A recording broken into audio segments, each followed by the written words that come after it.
അതെ. സാറിന് വല്ലതും പറ്റിയോ? ആവശ്യമില്ലാതെ നിങ്ങളെ രാഘവനെ അറസ്റ്റ് ചെയ്ത കാരണം അവനാണ് ഇതിന്റെയൊക്കെ താക്കോൽ. സാറ് പേടിക്കണ്ട, വേണ്ടതുപോലെ ഞാൻ കൈകാര്യം ചെയ്തോളാം. ശരി. കുഴപ്പമില്ലതും. നീ പരിഭ്രമിക്കണ്ട, എല്ലാ എസ് ഐ നോക്കിക്കൊള്ളൂ. എന്തു ഇവിടെ?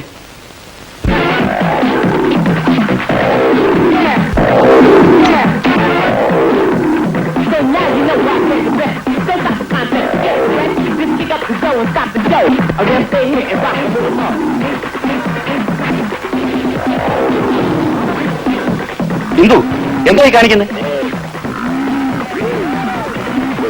ഞാൻ ബ്രേക്ക് ഡാൻസ് പഠിക്കുക.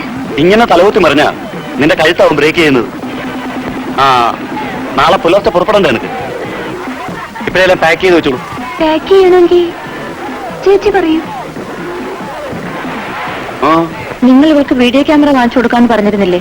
ഇത്തവണ കൊണ്ടുവരുമെന്ന് പറഞ്ഞ ഞാൻ ഹോസ്റ്റലിൽ നിന്ന് പോകുന്നത്. ഇല്ലാതെ ഞാൻ ബാംഗ്ലൂർക്ക് പോവില്ല. കുട്ടികൾ കളിയാക്കും. കണ്ണൂർ എവിടെയാണ് വീഡിയോ ക്യാമറ വെക്കുന്നത്? നാളെ നിന്നെ ഹോസ്റ്റലിൽ കൊണ്ടുവിടാൻ ഞാനും ചേച്ചിയും ബാംഗ്ലൂർക്ക് വരുന്നു.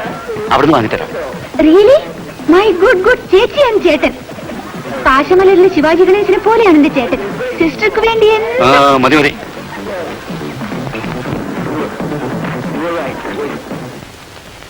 നേരായിട്ട് നമ്മൾ ബാംഗ്ലൂർ പോകുന്നുണ്ടോ?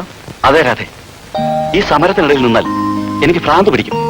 അവന്മാരുടെ ഇഷ്ടം പോലെ നടത്തട്ടെ. നമ്മുടെ കല്യാണം കഴിഞ്ഞിട്ട് എത്ര വർഷമായി? ഒരു ദിവസമെങ്കിലും സ്വസ്ഥമായി ഇരിക്കാൻ എത്തിയിട്ടുണ്ടോ? ഇപ്പൊ അതിനുള്ളൊരു അവസരമാണ്. കുറച്ചു ദിവസത്തേക്ക് നമുക്കൊരു വിശ്രമം. വൈകിപ്പോയാൽ നിങ്ങളുടെ ഹണിമൂൺ ആഘോഷിക്കാനായിരിക്കും അല്ലേട്ടാ?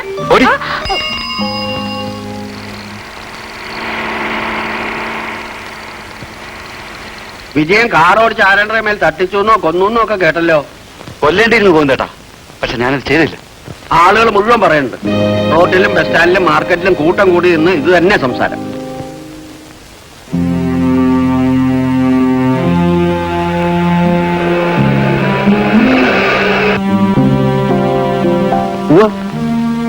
ഷേഖുവിനെയാണ് ഏൽപ്പിച്ചത്.